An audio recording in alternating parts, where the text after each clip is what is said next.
안녕하세요. 저는 부산에 살고 있는 30대 후반의 여성입니다. 저의 어린 시절을 되돌아보면 솔직히 말해서 사람들이 흔히들 이야기하는 행복한 가정은 되지 못했던 것 같습니다. 그 당시를 생각하면 제일 먼저 떠오르는 기억은 언제나 숨막히는 정적이었어요. 학교를 다녀왔을 때도 식구들끼리 한 테이블에 모여 앉아 식사를 하고 있을 때도 하다못해 TV에 나오는 코미디 프로를 보고 있을 때도 마찬가지였습니다. 아버지와 어머니는 집에서는 늘 말이 없으셨어요. 간혹 이야기를 한다고 해도 정말 필요한 것들 뿐이었죠.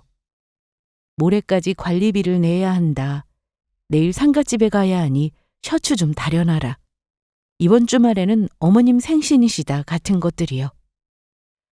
그 외에는 두 분은 한 공간에 있으면서도 일체 불필요한 말을 섞지 않았고 마주 앉아서 웃는 일도 거의 없었습니다. 말하자면 저희 부모님은 사이가 좋지 않은 쇼윈도 부부였죠. 당장 언제 이혼을 한다고 해도 전혀 이상하지 않은 그런 부부 말입니다. 제가 어릴 때는 다른 집들도 다 우리 집처럼 이렇게 사는 줄로만 알았어요. 그래서 부모님 사이가 좋지 않다는 생각도 하지 못하고 있었죠. 식사 시간에는 말을 하지 않는 게 예의고 집에서는 떠들지 않고 각자 조용히 할 일을 하는 게 당연한 줄 알았고요. 하지만 사실을 깨닫게 된 것은 제가 초등학교에 들어간 이후의 일이었습니다. 하루는 친구들이 저희 집에 놀러 왔었는데 나중에 집에 돌아가는 길에 저에게 묻더라고요. 근데 민나 너희 엄마 아빠 싸우셨어? 어? 아니 그런 적 없는데. 내가 보기에는 아줌마랑 아저씨 화난 것 같던데. 저는 의아했습니다. 그도 그럴 것이 친구들이랑 맛있는 거 사 먹고 오라고 부모님이 용돈도 주셨고 평소처럼 간식도 만들어서 내주셨거든요. 그런데 집에 놀러 오는 친구들마다 저희 집 부모님이 싸운 게 아니냐고 물어보니 이해가 되지를 않았죠. 하지만 얼마 뒤 제가 친구들의 집에 놀러 가고 나서야 저는 그 이유를 알게 되었습니다. 친구들 집에서 보게 된 친구 부모님들은 정말로 활짝 웃고 계셨거든요. 친구 가족 틈에 껴서 얼떨결에 같이 먹게 된 저녁 식사 때도 친구네 가족은 서로 쉴 새 없이 웃고 떠들고 있었고요. 하다못해 뉴스를 보면서도 웃음이 그치지를 않았습니다. 아, 이래서 그동안 친구들이 그런 말을 했던 거구나 싶더라고요. 우리 집이 결코 평범하지 않다는 걸 알게 된 저는 예전과 달라진 게 없는 집안 분위기에도 늘 부모님의 눈치를 살펴야 했습니다. 혹시라도 부모님이 이혼이라도 한다고 하실까 봐서요. 반 친구들 중에는 이미 이혼을 하거나 부모님 중 한쪽이 집을 나간 친구들이 생각보다 많이 있었거든요. 그나마 불행 중 다행이라면 저희 부모님은 이혼할 생각은 전혀 없으셨다는 겁니다. 하지만 그 사실을 알지 못했었던 어린 시절에는 조금만 분위기가 싸하다 싶어도 벌벌 떨면서 부모님 양쪽의 눈치를 살펴야 했죠. 아이러니하게도 제가 더 자라고 나서는 오히려 저렇게 사이가 좋지 않은데 부부라고 참고 사는 것도 과연 괜찮은 일인가에 대한 의문이 들게 되었지만요. 어쨌거나 이런 가족 문제 덕택에 제가 내리게 되었던 결론이 한 가지 있었습니다. 그건 나중에 태어날 내 아이를 위해서라도 나는 절대로 우리 부모님과 같은 가정을 만들지 않겠다는 결심이었습니다. 이런 가정을 만들 거라면 차라리 결혼을 하지 않는 것이 100배는 더 낫다고 생각했거든요. 그러기 위해서 제가 사랑하는 사람을 만날 때 또 그 사람과 결혼을 하기로 결심할 때 가장 중요하게 생각했던 것이 있습니다. 집에서 언제나 웃음소리가 그치지 않게 해줄 사람인가. 좋은 일이든 나쁜 일이든 언제나 서로 대화로 해결하고 상대방과 소통의 과정을 소중하게 생각하는 사람인가? 이런 것들이었죠. 언뜻 생각했을 때에는 이게 그다지 어렵지 않은 일인 것 같다고 여길 수도 있을 겁니다. 하지만 중요한 건 지속성이었어요. 결혼을 했다면 둘 중 하나의 생이 끝날 때까지 함께하겠다는 전제를 가져야 하는 법이니까요. 자연히 이 조건들이 죽을 때까지 영원히 변치 않아야 한다는 게 가장 중요한 부분이었습니다. 저희 부모님도 처음부터 대화가 없는 부분은 아니었을 테니까요. 결혼을 하던 당시에는 분명히 그 누구보다도 더 행복한 커플이었을 겁니다. 대화도 많이 나누었을 테고 서로 얼굴만 바라보고 있어도 웃음이 나왔겠죠. 단지 그 기간이 너무 빨리 끝나버렸다는 게 문제였지만요. 중학교에 들어갔을 때 저는 누구나 다 한다는 첫사랑이자 짝사랑을 열병처럼 알았습니다. 고등학교에 들어가서는 드디어 첫 번째 연애를 시작했고요. 그리고 그것을 기점으로 몇 명의 남자친구를 더 만났습니다. 그 중에는 몇 달을 채우지 못한 연애도 있었고 2년을 넘어가는 연애도 있었죠. 그 사람이 좋아진 이유는 제각각이었지만 헤어지게 된 이유는 전부 다 같았습니다. 도무지 상대방과의 결혼 생활이 그려지지가 않았거든요. 앞서 말씀드린 것처럼 저에게는 대화가 잘 통하고 소통을 중요하게 생각하고 늘 서로를 보며 웃을 수 있는 사람이어야 했으니까요. 하지만 사소한 다툼이 있은 후에 대처하는 방식을 보면 늘 해답이 나오더라고요. 그동안 제가 만났던 남자친구들은 문제가 생기면 여자친구와의 대화보다는 자신만의 동굴에 들어가기를 더 좋아했습니다. 그 모습은 절대로 제가 원하는 이성상이 아니었고요. 야, 그래도 팍팍한 세상에 나 하나 살기도 힘들어 죽겠는데 시시콜콜 여자친구한테 문제가 있다고 하소연하는 것보다는 차라리 혼자 어디 가서 해결하고 오는 게 낫지 않아? 그러니까 나는 남자친구가 너무 징징대서 짜증나 죽겠는데 복에 겨운 소리하고 있네? 아, 나는 싫어. 난 무조건 나랑 같이 의논하고 해결 방법도 나랑 같이 찾았으면 좋겠어. 그래야 서로 솔직하고 숨기는 것도 없을 거 아니야. 매번 그 문제로 헤어졌다고 말을 할 때마다 제 친구들은 그런 저를 이해 못하겠다며 한마디씩 건네고는 했습니다. 저도 이성적으로는 친구들의 말이 틀리지 않다는 걸 알고 있었어요. 저게 오히려 속편한 방법이라는 사실도요. 하지만 어쩌겠어요. 이게 제 성향인걸요. 친구들은 이 세상에 그런 남자가 진짜 있을 것 같냐며 타박을 하기도 했습니다. 몇 번의 실패를 거치면서도 저도 그런 생각이 들더라고요. 내가 찾는 이상형은 정말로 꿈에서나 만나볼 수 있는 걸까 싶은 생각이요. 그리고 그럴 때마다 저는 곧 이런 생각도 했죠. 찾다 없으면 말지 뭐. 혼자 산다고 어떻게 되는 것도 아닌데.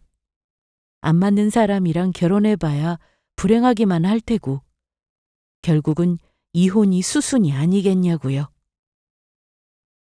시간은 흘러 저는 대학을 졸업하고 또 취업에 성공해 회사를 다니는 직장인이 되었습니다.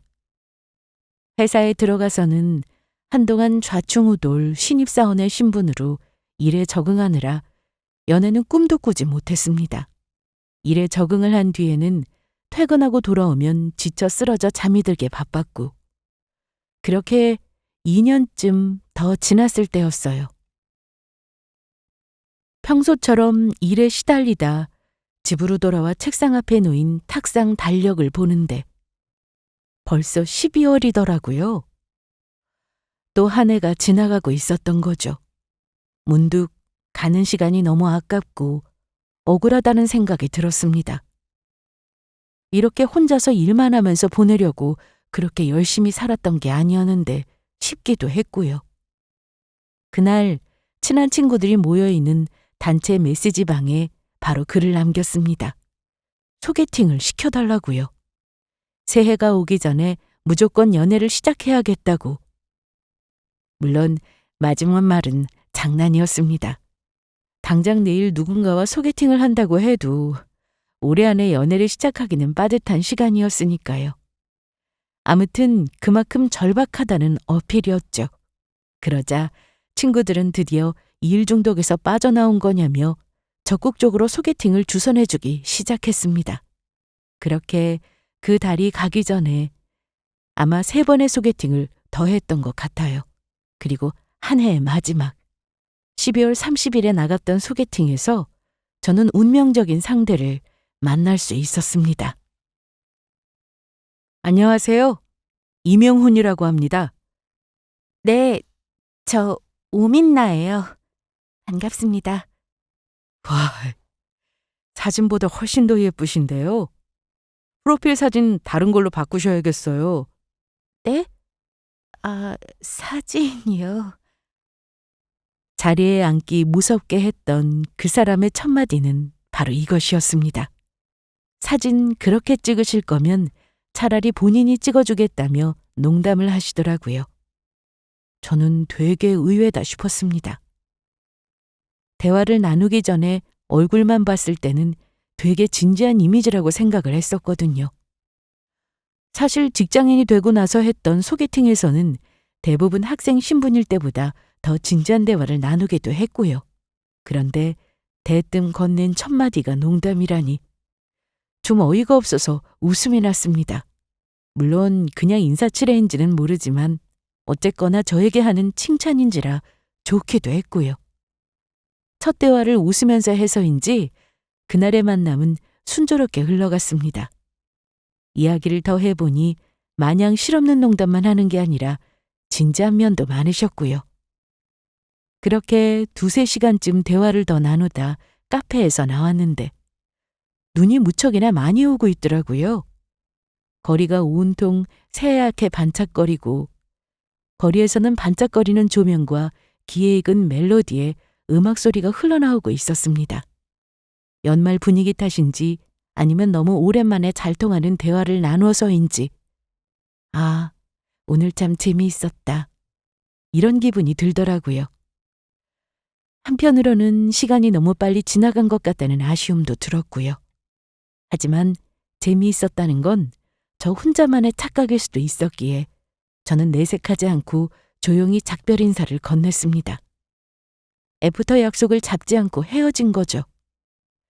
제가 소극적으로 행동한 것은 헤어질 때 다음 주부터 해외 출장이라는 말 때문이기도 했습니다. 출장이라는 게 사실은 거절의 의사를 돌려 말한 것일 수도 있다 싶었거든요. 그런데 정확히 다음 날 저녁에 다시 연락이 오더라고요. 출장지로 이동해서 짐을 다 풀고 연락드리는 거라고 하면서요. 어제 너무 재미있었고 괜찮으시면 돌아가자마자 다시 뵙고 싶다고요. 그제서야 조금 마음이 놓였습니다. 적어도 출장은 진짜였구나 싶은 생각에서요. 그렇게 출장이 끝날 때까지 일주일간 메시지로만 대화를 나누었는데 저도 모르게 자꾸 그 사람의 연락을 기다리고 있더라고요.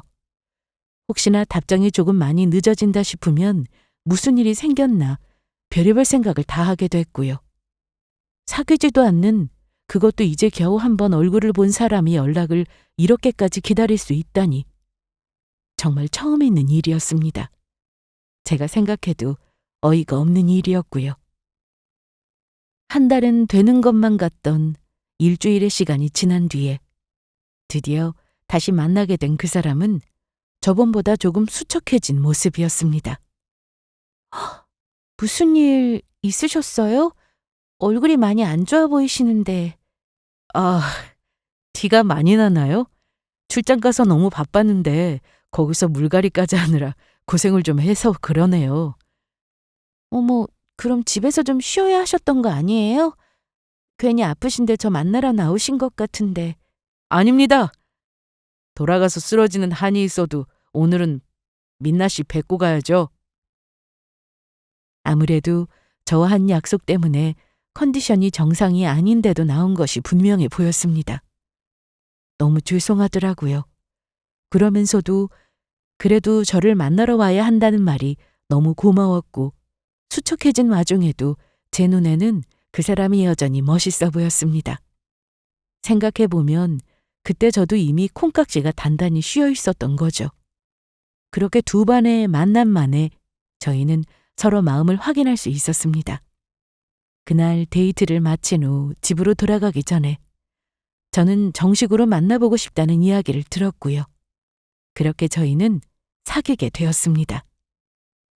그 사람은 IT 쪽 회사에서 엔지니어로 일을 하고 있었는데 업무 특성상 국내외를 막론하고 출장이 잦은 편이었어요. 이슈가 발생하면 갑작스럽게 예정이 없던 출장을 가야 하기도 했고요. 가서도 현장 상황에 따라 출장 일정이 늘어나기도 또 줄어들기도 했기에 저희의 데이트는 주로 그 사람의 스케줄에 맞추어야만 했습니다. 저는 특별한 일이 없는 한 평소에는 정시 출근, 정시 퇴근을 꼬박꼬박 지키고 있었기에 처음에는 남자친구의 이런 스케줄이 도무지 익숙해지지가 않았습니다. 주말에 다 잡아둔 여행을 갑작스럽게 취소해야 할 때도 많았고요. 일이라는 건 이해를 했지만 제 입장에서는 당연히 불만이 없을 수가 없었죠. 하지만 그 사람과 헤어지지 않고 계속 만날 수 있었던 건 이유가 있었습니다. 민나야, 있잖아. 나 진짜 너무너무 미안한데. 왜? 설마 또 출장 가야 한다는 이야기는 아니지? 이번엔 진짜 정말로 우리 팀에 다른 사람 보내려고 했거든? 나 여자친구랑 여행 가야 한다는 말까지 했었어. 그래, 자기라면 당연히 그렇게 했겠지. 그런데도 설마 여행을 못 가게 됐다고 얘기하려는 건 아니지? 대신 가려고 했던 팀원이 갑자기 입원을 해서 진짜 이번에는 나는 못 간다고 말했었는데 아니다. 내가 다시 회사에 이야기해볼게. 됐어. 자기도 노력할 만큼은 해봤겠지. 여행은 다음으로 미루자. 다행히 숙소도 환불 가능한 곳이야. 남자친구는 문제가 생기면 하나부터 열까지 저에게 솔직하게 털어놓고 그렇게 된 사정에 대해서 설명하는 편이었습니다. 그리고 정말 안 되겠다 싶은 상황에서도 마지막까지 최선을 다해서 저와의 약속을 지키려고 노력했고요. 매번 이렇게 약속을 못 지켜서 미안해.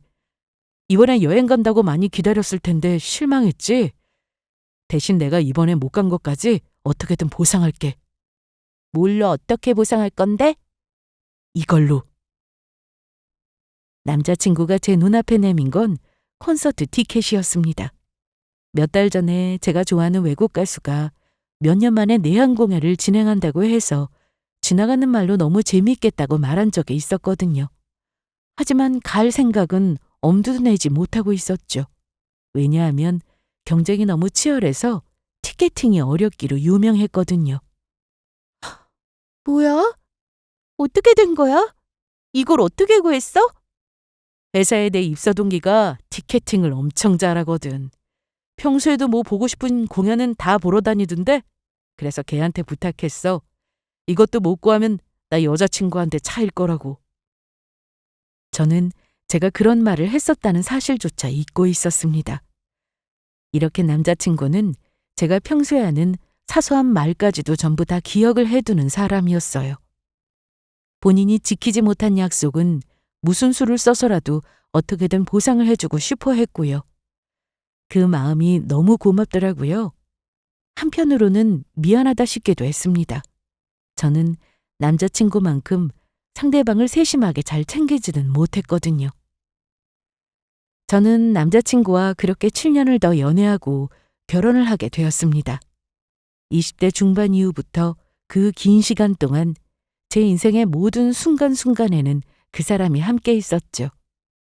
남자친구에게서 프로포즈를 받았을 때, 그리고 함께 결혼식장에 들어섰을 때, 저는 그제서야 인생의 모든 퍼즐이 다 맞춰지는 듯한 느낌을 받았습니다. 이 사람이야말로 어린 시절부터 제가 평생을 찾아왔던 그 사람이라는 생각이 들었어요.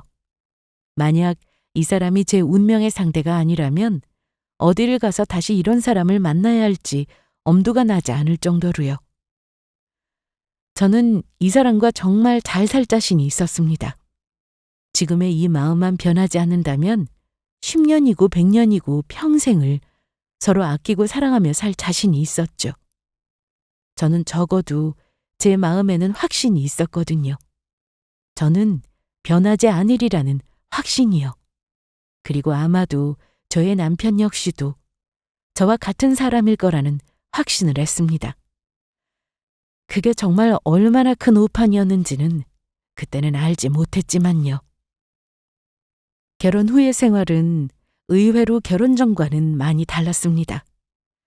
연애를 오래 해서 그런지 서로 모르는 것이 없다고 생각을 했었는데 막상 한 집에서 같이 붙어 살다 보니 제가 몰랐던 의외의 면모들이 많이 보이더라고요. 치약을 자꾸 위에서부터 짠다든지 씻을 때 수건을 너무 여러 장을 쓴다든지 하는 문제들은 사소한 수준이었습니다. 여보, 에어컨 좀 끄면 안 돼? 실내 온도를 좀 높이든가. 아, 미안해. 많이 춥지? 온도 더 높일게. 그리고 코 좀 그만 골아. 나 진짜 잠을 못 자겠어. 미안해. 당신 잠들고 나면 자야겠다. 혹시 한 번 더 골면 나 세게 때려서 깨워. 한 집에서 같이 살다 보니 이건 노력으로도 어쩔 수 없다 싶은 부분이 한둘이 아니더라고요. 저희 부부는 서로 더위와 추위를 타는 온도가 너무 달라서인지 실내 온도를 조절하는 것조차 문제였습니다. 그것보다 더 큰 문제는 남편의 잠버릇이었습니다. 저는 잠기가 예민하지 않은 편이었는데도 새벽마다 남편의 코골이 때문에 잠을 설칠 때가 한두 번이 아니었거든요. 잠을 제대로 자지를 못하니 당연히 다음날 출근에도 문제가 생겼고 주말마다 몰아서 자는 걸로는 도저히 피로가 해소되지를 않더라고요. 연애를 할 때도 코를 곤다는 건 알고는 있었습니다. 하지만 결혼한 뒤로는 살이 쪄서 그런지 코골이가 더 심해졌더라고요. 상대방의 코골이가 제 수면 패턴에 영향을 줄 정도일 거라고는 정말 생각지도 못했던 거죠. 살을 빼겠다고 약속을 하긴 했는데 이게 단시일 내에 해결되는 문제가 아니었고 또 근원적으로 해결되는 문제도 아니다 보니 막막했습니다. 평생 코골이를 듣고 살 자신도 없었고요. 결국 저희 부부는 각방을 선언했습니다. 일단 같이 자다가 남편이 유난히 코를 심하게 곤다 싶으면 옆방으로 옮겨가서 자는 걸로요. 이것 말고도 문제는 수도 없이 많았습니다. 사소한 것까지 다 나열하자면 맞지 않은 부부는 정말 끝도 없었고요. 이쯤 되니 다른 부부들은 이런 문제를 다 어떻게 타협해서 사는 건지 궁금할 지경이더라고요. 하지만 단언컨대 남편이 미워 보였던 적은 단 한 번도 없었습니다. 이런 문제들 때문에 남편에 대한 마음이 식었던 적도 없었고요. 그건 단지 불편함의 범주였습니다. 남편과 같이 살지 않았더라면 겪지 않을 수 있었던 문제였죠. 하지만 그 모든 불편에도 불구하고 남편과 결혼해서 함께 사는 이 생활은 저에게 커다란 기쁨이었습니다. 소소하게는 결혼하지 않았다면 몰랐을 남편의 24시간 속 귀여운 습관들도 좋았고, 크게는 인생의 동반자로서 함께 미래를 계획하고 서로 점점 더 의지하게 되는 모습들도 좋았고요. 그 중에서 가장 좋았던 것은 정말 세상 그 무엇과도 바꾸지 않을 것만 같은 예쁜 딸아이가 태어난 일이었습니다. 남편과 결혼하지 않았다면 이 세상에서 딸아이를 만나는 행복은 절대로 느껴볼 수 없었겠죠. 저는 모든 것에 감사했습니다. 제가 언제나 마음속으로 그려왔던 이상적인 가정의 모습이 어느 날 저의 눈앞에 다가와 있었거든요. 다정하고 재밌는 남편은 언제나 저와 딸아이의 옆에 있었고 집에서는 웃음소리가 그치는 일이 없었습니다. 전쟁 같은 육아를 치르고 아이를 재우고 난 이후에는 남편과 함께 먹는 와인과 안주가 그렇게 꿀맛이었고요. 그러면서 오늘 하루 동안 안팎에서 있었던 좋았던 일, 힘들었던 일, 슬펐던 일 등등을 이야기하고 서로 들어주는 것, 거기에 제 행복이 다 있었습니다. 이 순간이 영원했으면 좋겠다 싶었어요. 그것 외에는 저는 정말로 다른 바람이 없었습니다. 하지만 인생은 제 뜻대로 흘러가는 게 아니더라고요. 여보, 지갑에 왜 이렇게 현금이 많아? 뭐라고? 현금을 왜 이렇게 많이 들고 다니냐고. 잃어버리면 어쩌려고. 그거. 뭐, 현금으로 결제하면 할인해준다고 해서 하여튼 쓸 일이 있었어. 어느 순간인가부터 남편은 부쩍 평소와 다른 행동을 하기 시작했습니다. 제가 제일 먼저 발견했던 징조는 남편의 소비 습관이었죠. 요즘은 다들 카드를 사용하고 평소에 현금을 쓰는 일이 거의 없잖아요. 심지어 현금 수거통이 없는 버스, 현금 없는 편의점이 나올 정도였으니까요. 저희 남편도 마찬가지였습니다. 평소에는 1,000원짜리 한 장 들고 다니는 법이 없어서 연애하던 시절에는 제가 타박을 할 정도였어요. 아무리 그래도 무슨 일이 생길지 모르는데 10,000원 정도는 현금으로 가지고 다니는 게 좋지 않겠냐고요. 그랬던 남편이었는데 어느 날부터인가 지갑이 터질 정도로 현금을 많이 뽑아서 가지고 다니기 시작하더라고요. 외출하고 돌아오면 주머니 곳곳에서 심지어 가방 안쪽에서도 현금이 나오기도 했고요. 더 이상한 것은 그 많던 현금이 또 몇 시간 사이에 금세 하나도 없어지기도 했다는 겁니다. 요즘 취미생활로 피규어니 뭐니에 빠지더니 그걸 사 모으느라고 현금을 썼다는데 남편이 그렇다고 하니 저는 그런가 보다 했었죠. 사실 서로의 취미생활에 대해서는 일절 터치하지 않기로 했었거든요. 하지만 남편의 수상한 행동은 그것뿐만이 아니었습니다. 여보, 운동하러 가더니 왜 이렇게 안 들어와? 아직 안 끝났어? 나 조금 더 걸릴 것 같은데 여기 인원이 다 안 모여서 시작을 좀 늦게 했어. 그럼 언제 오는데? 아마 1~2시간쯤 더 뒤에? 금방 갈게. 미안해. 그건 바로 최근에 점점 더 운동을 미친 듯이 열심히 한다는 사실이었습니다. 사실 운동을 한다는 것 자체는 긍정적인 모습이었죠. 하지만 결혼 전의 남편은 저보다도 운동을 더 싫어하는 사람이었거든요. 제가 억지로 끌고 등산을 나가고 사정사정해서 같은 헬스장을 등록하고 해야 마지못해 겨우 따라 나서는 수준이었습니다. 그마저도 금방 집에 들어가자고 재촉하기 일쑤였고요. 평소에는 운동이라고는 경보 수준의 걷기밖에 없던 사람이었는데 결혼을 한 뒤에 어느 순간부터인가 바뀌기 시작하더라고요. 테니스, 배드민턴, 스쿼시, 실내 클라이밍, 심지어 최근에는 안 하던 골프까지. 종목도 아주 다양했습니다. 처음에는 회사에서 하는 운동 동호회에 부서장 눈치 때문에 억지로 가입을 했는데 그게 시작이었죠. 생각만 할 때보다 막상 해보니 재밌었다고 하더라고요.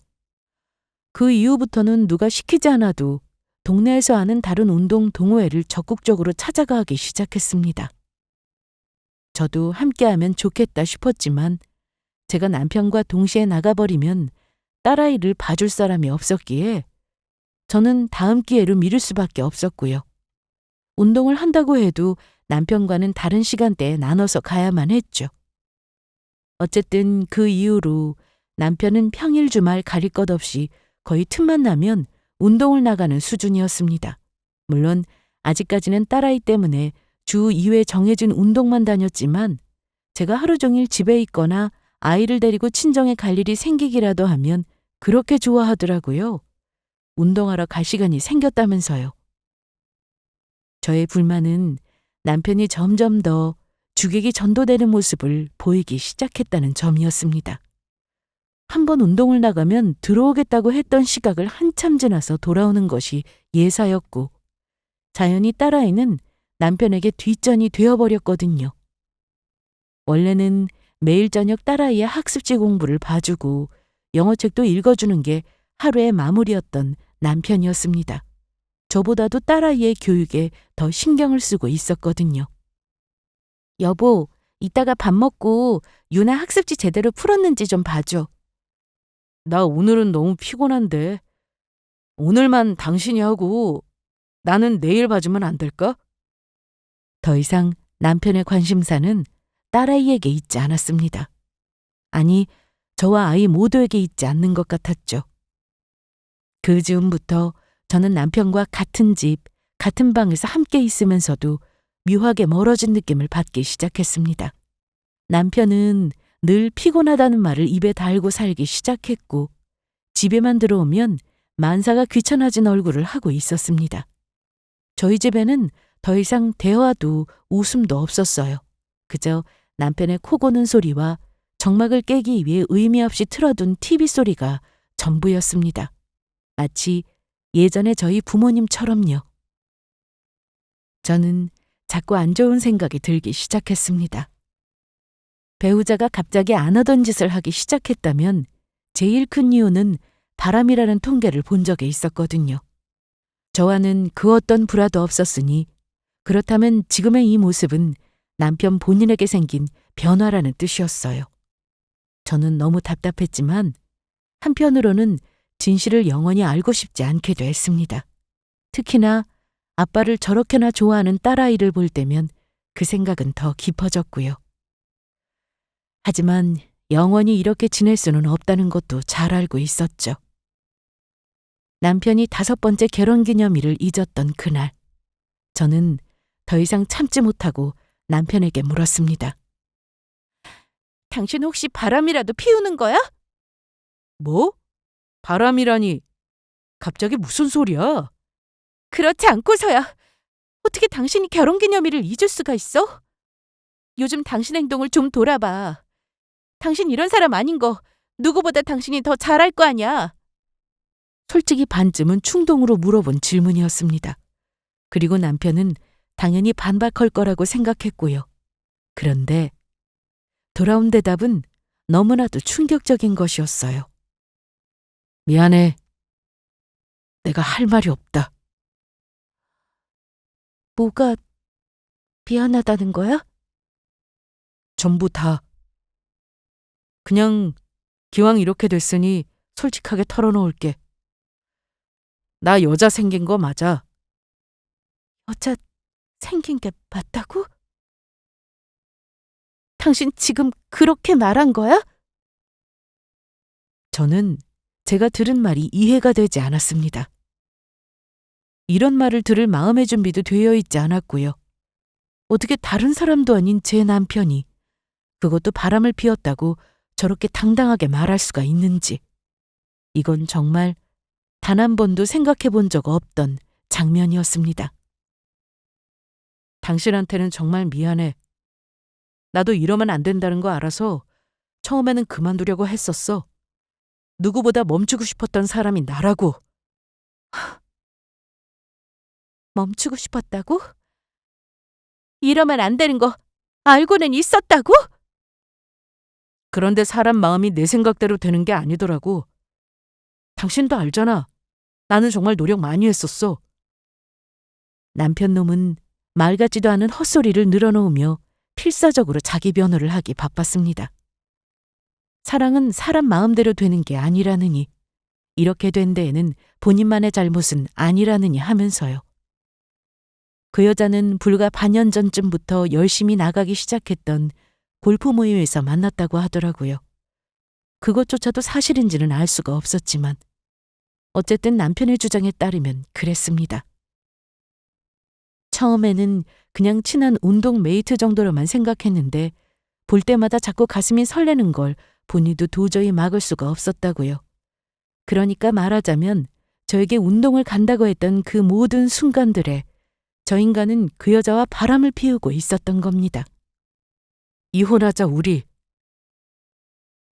넋이나간 저를 앞에 두고 결론적으로 남편이 내놓은 해결책은 바로 저것이었습니다. 왜? 내가 이혼해주면 그 여자랑 살게? 걔도 알고 있어? 너 처자식 버리고 자기 만난 거? 이미 그 사람이랑 이야기 끝났어. 나 서류 정리하고 오면 받아주기로.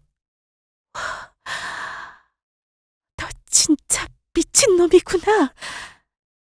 남편 놈도 그 여자도 둘 다 제정신이 아니었습니다. 파렴치한 것들끼리 아주 잘 만난 거죠. 저는 황당해서 눈물조차 나오지 않았습니다. 기가 막혀서 머리끝까지 열이 차고 올랐습니다. 그런 저에게 남편은 불쌍한 표정을 지으면서 다시 입을 열었어요. 나 진짜 그 여자 사랑해. 진심이야. 대신에 재산이고 뭐고 다 당신이 가져. 이 집, 당신이랑 내 차, 통장에 들어있는 돈까지 다 가져도 돼. 뭐라고? 그깟 푼돈 나는 필요 없으니까 도장만 찍어달라고. 제발! 저 인간이 저렇게 말하는 데는 다 이유가 있었습니다. 바람을 피웠다는 상간녀가 어마어마한 건물을 가지고 있는 건물주라더라고요. 그러나 전 재산을 저에게 떠넘기고서라도 본인은 이혼 서류에 도장만 찍으면 된다는 계산이었습니다. 야, 누구 좋으라고 이혼을 해줘? 웃기지 마. 이혼이 네 마음대로 될 것 같아? 그 말을 듣는 순간 저는 하늘이 샛노랗게 변하는 것 같은 기분이 들었습니다. 절대로 이혼만큼은 해주면 안 되겠다 싶더라고요. 저 때려 죽여도 모자랄 인간이 저랑 딸아이를 버리고서라도 하고 싶은 게 이혼이라면 절대로 그 일만큼은 들어줘서는 안 되겠다 싶었거든요. 그 순간 저희가 싸우는 소리에 자다 깬 유나가 옆방에서 달려왔습니다. 아무것도 모르는 그 어린아이가 엉엉 울더라고요. 저는 유나를 껴안고 한참을 울었고 남편은 아무 말도 하지 않은 채 그대로 집을 나가버렸습니다. 이거 완전 미친놈 아니야, 진짜? 미친놈 맞지. 제정신이면 그렇게 못하지. 근데 너 진짜 이혼 안 할 생각은 아니지? 다음날 저는 친한 친구에게 이 사실을 털어놓았습니다. 친정에는 이 사실을 말할 엄두가 나지 않았고 도저히 혼자 담아두고 있기에는 미쳐버릴 것만 같았거든요. 친구는 저보다도 더 충격을 받은 얼굴로 격분해서 제 이야기를 듣고 있더니 그렇게 물었습니다. 절대로 안 해줄 거야. 이혼 안 해주고 살면서 아주 피를 말려놔야지. 민나야, 네 심정은 나도 이해하겠는데 그건 아닌 것 같다. 너 정말로 처자식 놔두고 바람 피운 인간이랑 한 집에서 살 수 있을 것 같아? 네 성격에 그 인간 얼굴 보고 있다가는 피 말라 죽는 건 그놈이 아니라 네가 더 먼저일걸? 친구는 그것만큼은 절대로 반대라며 고개를 저었습니다. 친구는 2년 전 이미 이혼을 했던 유경험자였어요. 이혼 사유 역시 남편의 바람이었죠. 친구는 경험자의 입장에서 말하는데 본인도 처음에는 저와 같은 생각을 한 적이 있었다고 했습니다. 그런데 남편 놈의 얼굴을 볼 때마다 두들겨 패버리고 싶다는 충동이 너무 심하게 드는 자신에게 놀라 결국은 이혼할 수밖에 없었다고요. 뭐하러 그 인간 때문에 네 남은 인생까지 망치려고 해. 일단 변호사랑 상담부터 해봐. 친구를 만나고 나니 굳게 다짐했던 제 결심도 조금씩 흔들리고 있었습니다. 사실 친구의 말은 하나도 틀린 것이 아니었으니까요. 오랜 고민 끝에 저는 결국 친구가 소개해준 이혼 전문 변호사에게 연락해 상담 스케줄을 잡았습니다.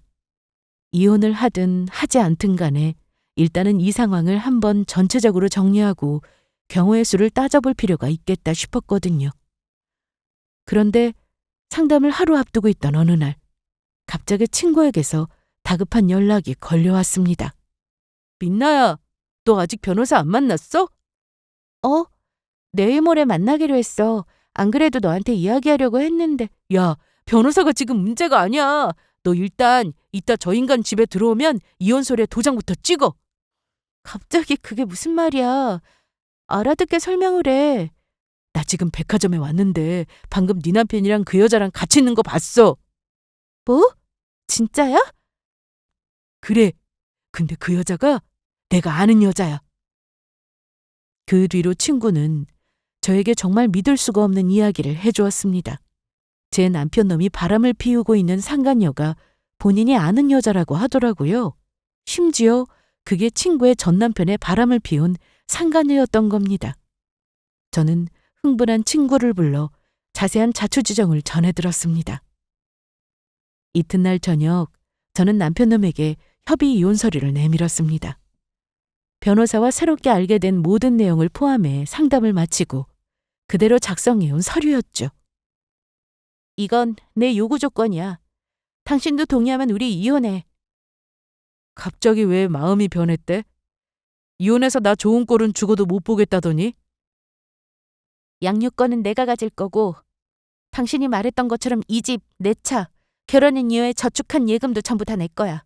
당신 차는 필요 없으니까 당신이 가지든가. 진짜 이혼해 줄 거야? 나중에 다른 소리 하지 마. 너나 다른 소리 하지 마. 나중에 재산 포기에 대한 내용에 대해서 번복하지 않겠다. 자발적으로 의사로 합의한 내용이라고 합의서 작성하고 공중부터 할 거야. 참나. 그새 뭐 변호사라도 만나고 왔어? 저는 마지막까지도 빈정거리는 남편놈의 얼굴을 패버리고 싶다는 생각을 간신히 억누르면서 협의혼 서류에 도장을 찍었습니다. 남편은 본인 소유의 차 한 대만을 가진 채로 그렇게 빈털터리가 되어서 저와의 결혼 생활을 종료하게 되었죠. 본인이 그토록 원하던 대로요. 법적으로 드디어 완전히 난남이 되게 된 날. 그때의 기분은 아직도 잊을 수가 없었습니다. 연애 7년, 결혼 5년, 도합 13년의 시간이었어요. 딸아이의 손을 붙들고 이제 아빠는 우리와 함께 살지 않는다는 이야기를 반복해서 해주었는데 저조차도 실감이 나지 않더라고요. 그 긴 시간 동안 서로만 바라보며 만나던 우리가 고작 남편의 바람으로 이렇게 비참한 결말을 맞게 되었다는 사실을요. 그리고 그로부터 약 2달 정도의 시간이 더 지난 뒤 저는 뻔뻔하게도 저와 딸아이의 앞에 나타난 남편을 만날 수 있었습니다.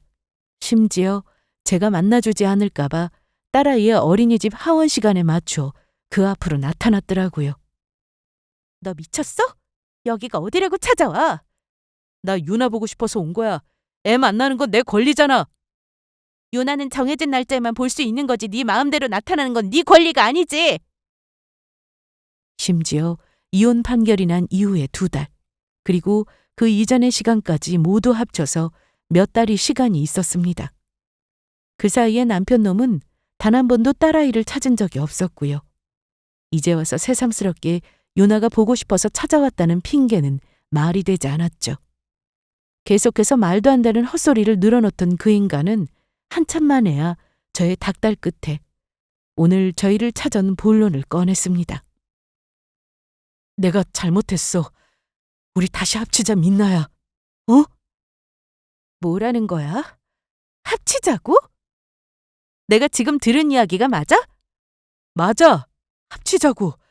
나 솔직히 말해서 그 이야기 하러 온 거야. 나 아직 당신 사랑해. 유나도 사랑하고. 어이가 없어서 그냥 말문이 턱 막히더라고요. 바람 피워서 이혼한 전 남편이 다시 나타나서 사랑 타령을 하는 꼴을 본다면 제가 아니라 그 누구라도 저와 비슷한 반응이지 않았을까 싶었죠. 이제 와서 사랑이라니.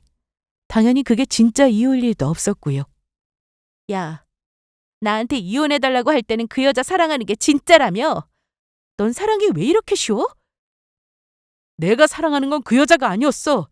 내가 바보 같아서 이제 깨달은 거지. 미안해, 여보. 나 한 번만 용서해주라. 내가 이거 평생 두고두고 갚을게. 당신 나 알잖아. 나 한 번 한다면 진짜 하는 사람인 거. 그래, 너를 아는 줄 알았었지. 그래서 너무 믿었었고. 그 후로도 저는 한동안 계속 찾아오는 전 남편 놈의 사랑 타령을 들어주어야만 했습니다. 하는 수 없이 근처에서 경찰로 근무하고 있는 사촌 오빠를 불렀죠. 오빠가 한 번만 더 나타나면 가만두지 않겠다는 경고를 하고 난 이후에야 포기를 했는지 드디어 나타나지 않더라고요. 그리고 저는 건너 지인을 통해 전 남편 놈의 사정을 전해들을 수 있었습니다. 저와 이혼하겠다고 개털이 된 남편은 이혼을 하자마자 상간녀에게 달려갔다고 하더라고요. 그리고 전 와이프에게 모든 재산을 다 줬다는 사실을 고백했고요. 그동안 세계의 사랑이라도 만난 것처럼 굴던 상간녀는 뜻밖에도 그 말을 듣자마자 안색이 싹 변했다고 합니다. 남편이 하는 말이 농담이 아니라 정말 사실이라는 것을 알게 되었고요. 그러자마자 상간녀는 개거품을 물며 난리를 쳤다고 하더라고요. 미쳤냐고. 그 돈을 왜 주고 오냐고요. 거기에는 다 이유가 있었습니다. 그리고 저는 그 이유를 미리 알고 있었죠. 제 친구의 과거 덕분이었습니다. 친구 역시도 전 남편에게 접근한 상간녀 때문에 불륜으로 결국 파경을 맞이한 케이스였는데요. 거기에는 비하인드 스토리가 있었습니다. 저는 그동안 단순히 친구가 바람으로만 이혼을 한 줄 알고 있었는데 상간녀의 정체가 실은 꽃뱀이었던 겁니다. 골프 동호회처럼 돈 좀 있어 보이는 사람들이 하는 모임을 돌면서 불륜을 저지를 상대를 물색하는 게 가장 먼저 하는 작업이었죠. 그 뒤로는 재산 유무를 알아보면서 상대를 확정한 뒤에 이혼을 하고 오면 받아주겠다는 말로 상대를 안달나게 만들었고요. 그 와중에 본인이 건물주라든가 사업가라든가 하는 말로 본인의 재력을 어필하기도 했다고 합니다. 그렇게 이혼을 하고 온 상대방과 재혼을 하거나 혹은 결혼 준비를 하는 과정에서 돈을 뜯어냈고 마지막 작업이 끝나면 온갖 미심쩍은 핑계를 대며 잠적하듯 사라졌다고 하더라고요. 제 전 남편에게 돈이 꽤나 있는 줄 알았던 상간녀는 남편에게 접근했고요. 그날 백화점에서 상간녀의 얼굴을 확인한 친구가 이 모든 사실을 알려주지 않았더라면 저는 어쩌면 이혼 서류에 도장을 찍지 않고 복수라는 명목으로 아직 그 인간과 살고 있을지도 몰랐겠죠. 결국 전 남편 놈은 상간녀에게 호되게 욕을 먹은 뒤 헌신짝처럼 차이게 되었고 그제서야 모든 것을 눈치챈 남편은 저희 앞에 나타나 재결합을 하자는 헛소리를 해댔던 겁니다. 그 뒤로는 그 인간의 얼굴을 볼 수 없었습니다. 벌써 반년이나 시간이 더 흘렀고요. 딸아이는 이제 아빠가 없는 집을 어색해하지 않습니다. 지금은 그냥 눈치로 아빠를 찾지 않는 것 같더라고요. 아마 아이가 조금 더 크고 난다면 더 자세한 이야기를 해줄 수도 있겠죠. 하지만 이혼을 한 것을 저는 후회하지 않습니다. 제가 그려왔던 가정을 결국 지켜내지는 못했지만 이미 끝난 사이에 부모를 보며 자라는 게 더 큰 불행이라는 것을 저는 경험으로 알고 있었거든요. 아빠가 주지 못하는 사랑 대신 제가 빈자리를 느낄 수 없도록 더 많은 노력을 해보려고요. 여기까지 들어주셔서 감사합니다.